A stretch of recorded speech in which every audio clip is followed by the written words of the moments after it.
CS8 news కి స్వాగతం. అమరావతికి చట్టబద్ధత కల్పిస్తూ పార్లమెంట్ తీసుకున్న నిర్ణయం 5 కోట్ల ఆంధ్రుల విజయమని సీఎం చంద్రబాబు హర్షం వ్యక్తం చేశారు. ఇది రైతుల త్యాగాలకు, ప్రజా పోరాటాలకు దక్కిన గౌరవమని పేర్కొన్నారు. ఈ చారిత్రాత్మక బిల్లుకు సహకరించిన ప్రధాని మోదీ, అమిత్ షా మరియు ఇతర రాజకీయ పార్టీలకు కృతజ్ఞతలు తెలిపారు.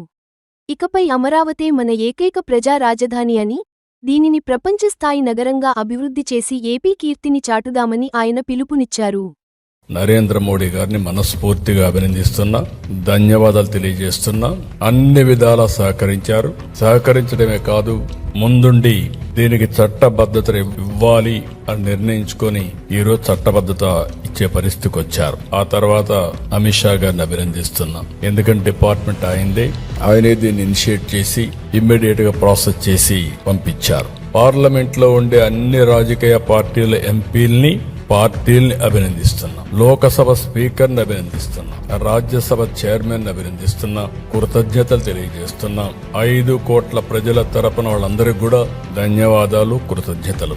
ఈ రోజు దేశమంతా పార్లమెంట్ లో మనకు సపోర్ట్ చేసి ఈ రాజధాని రావాలి, అమరావతి అభివృద్ధి కావాలి, ఆంధ్ర రాష్ట్రం బాగుపడాలి, దేశ అభివృద్ధికి కూడా దోహదం చేయాలి అని వాళ్ళందరూ మాట్లాడి యునానిమస్ గా అమరావతికి సంఘీభావాన్ని తెలియజేశారు. అమరావతి నిలబెట్టారు. ఈ విషయాలు మనం గుర్తుపెట్టుకోవాలి.